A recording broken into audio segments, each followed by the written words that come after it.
Johnny Appleseed, a tall tale retold and illustrated by Steven Kellogg.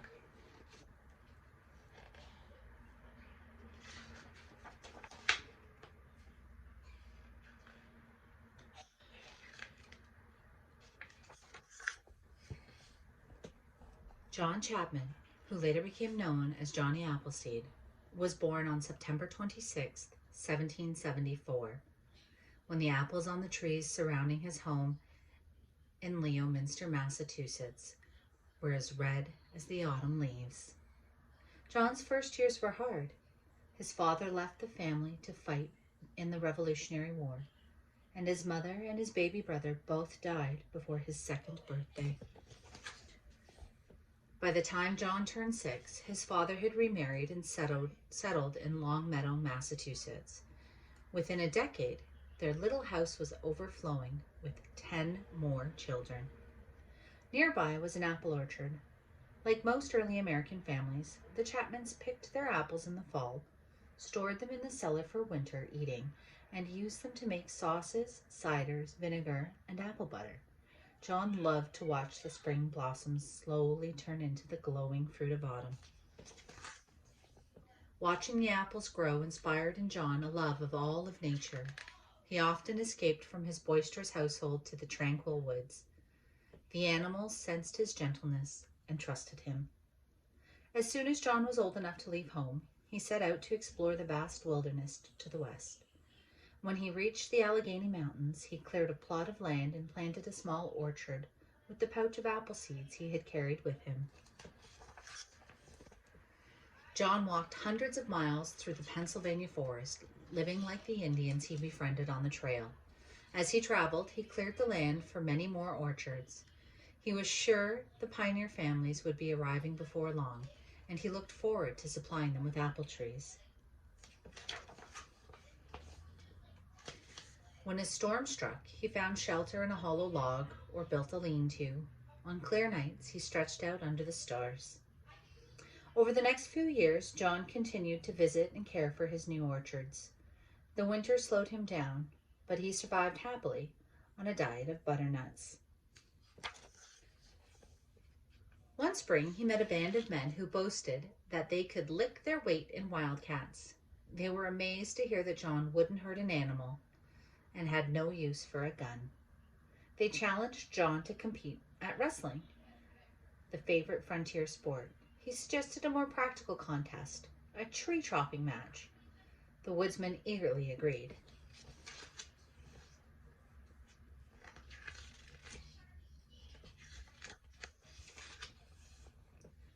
When the sawdust settled, there was no question about who had come out on top. John was pleased that the land for his largest orchard had been so quickly cleared. He thanked the exhausted woodsmen for their help and began planting. During the next few years, John continued to move westward. Whenever he ran out of apple seeds, he hiked to the eastern cider presses to replenish his supply. Before long, John's plantings were spread across the state of Ohio. Meanwhile, pioneer families were arriving in search of homesteads, home sites, and farmland. John had located his orchards on the routes he thought they'd be traveling. As he had hoped, the settlers were eager to buy his young trees. John went out of his way to lend a helping hand to his new neighbors. Often he would give his trees away. People affectionately called him Johnny Appleseed, and he began using that name.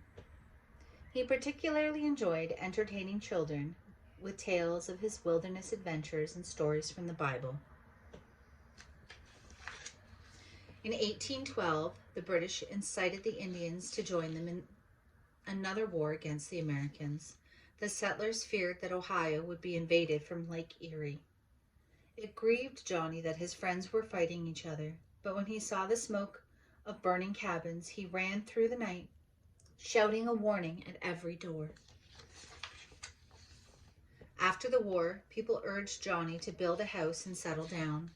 He replied that he lived like a king in his wilderness home, and he returned to the forest he loved. During his long absences, folks enjoyed sharing their recollections of Johnny. They retold his stories and sometimes even exaggerated them a little bit. Some recalled Johnny sleeping in a treetop hammock and chatting with the birds. Others remembered that a rattlesnake had attacked his foot. Fortunately, Johnny's feet were as tough as an elephant's hide, so the fangs didn't penetrate. It was said that Johnny had once tended a wounded wolf, then kept him for a pet. An old hunter swore he'd seen Johnny frolicking with a bear family. The storytellers outdid each other with tall tales about his feats of survival in the untamed wilderness.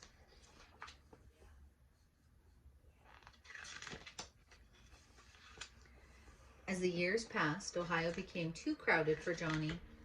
He moved to the wilds of Indiana, where he continued to clear land for his orchards. When the settlers began arriving, Johnny recognized some of the children who had listened to his stories. Now they had children of their own. It made Johnny's old heart glad when they welcomed him as a beloved friend and asked to hear his tales again. When Johnny passed 70, it became difficult for him to keep up with his work. Then, in March of 1845, while trudging through a snowstorm near Fort Wayne, Indiana, he became ill for the first time in his life. Johnny asked for shelter in a settler's cabin, and a few days later he died there. Curiously, Johnny's stories continued to move westward without him. Folks maintained that they'd seen him in Illinois, or that he'd greeted them in Missouri, Arkansas, or Texas. Others were certain that he'd planted trees on the slopes of the Rocky Mountains or in California's distant valleys. Even today, people still claim they've seen Johnny Appleseed.